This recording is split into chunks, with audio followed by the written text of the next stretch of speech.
To send money from Denmark to India, you need to follow a series of steps. First, you should determine the amount you want to send and check the current exchange rate between the Danish krone and the Indian rupee. Next, choose a suitable money transfer service that supports transactions from Denmark to India.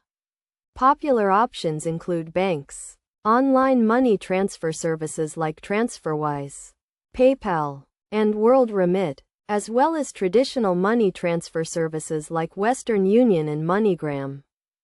Once you have selected a service, you will need to create an account if you do not already have one.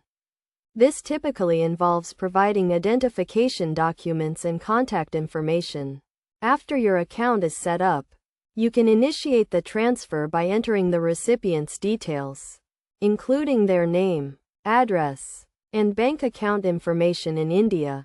You will also need to provide the recipient's Indian financial system code, which is a unique identifier for their bank branch. Ensure that you have the correct details to avoid any delays or issues with the transfer. After entering the recipient's details, you can proceed to pay for the transfer using your preferred payment method, such as a bank transfer, debit card, or credit card. The transfer service will then convert your Danish krones to Indian rupees and send the funds to the recipient's bank account in India. It is essential to compare the fees and exchange rates offered by different transfer services to get the best deal. Additionally, be aware of any transfer limits and processing times, which can vary depending on the service and the recipient's bank.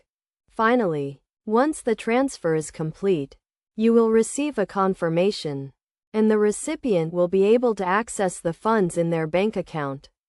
It is crucial to keep a record of the transfer details, including the transaction reference number, to track the status of the transfer and resolve any issues that may arise.